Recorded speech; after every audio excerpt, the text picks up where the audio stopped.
ამ შენობას აქვს ძალიან საინტერესო ისტორია.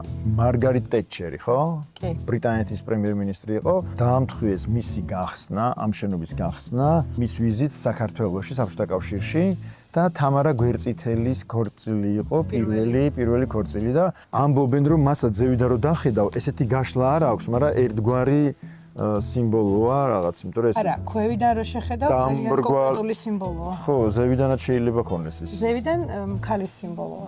ქალი რასაც არ უნდა ნიშნავდეს, ქალის სიმბოლოა. და თქვენთვის რომელი სიმბოლოა ქორწინების სახლი? ეს შეიძლება არ გინახავს შენ. და? ჯერ არ არის აშენებული, მაგრამ იქნება. ვაუ, ეს არის თამარ მეფე? ეს თამარ მეფე რას გულისხმობ? რა ქვია ამ შენობას? კინგ თამარ? კი არ ვიცი რა ქვია. ვიცი რომ ზაჰა ხადიდის ზაჰად და საჩენდება კინგ დევიდის გვერდით. ახალგაზრდაზე არა. ახალგაზრდაზე. შეუჩინლების ხეთს რო გამოხდა. საბურთალოზე. ბაკე საბურთალოზე?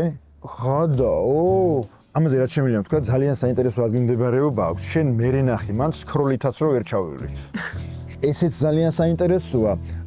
განსაკუთრებით უკანა მხარეს ხედი იქნება და კიდევ მაგის გვერდით შემდინარეობს ძალიან კარგი მშენებლობა და ხედები აქვს ფანტასტიკური, წითელი ქვა გინდა, ბაზალტის ქვა გინდა, მასზე ნახატი, არ ვიცი, ფოტო, ამოტვიფრული, აი ძალიან საინტერესო. სამაგეროთ ჩუმი მეზობლები. ესეთი ისინი რა ქვია, ძეგლები, ხო, სიჩუმე იდუმალება და პატარა გამოგვიძახეთ. ჩვენით მოვედით. ისო. სულ იყო?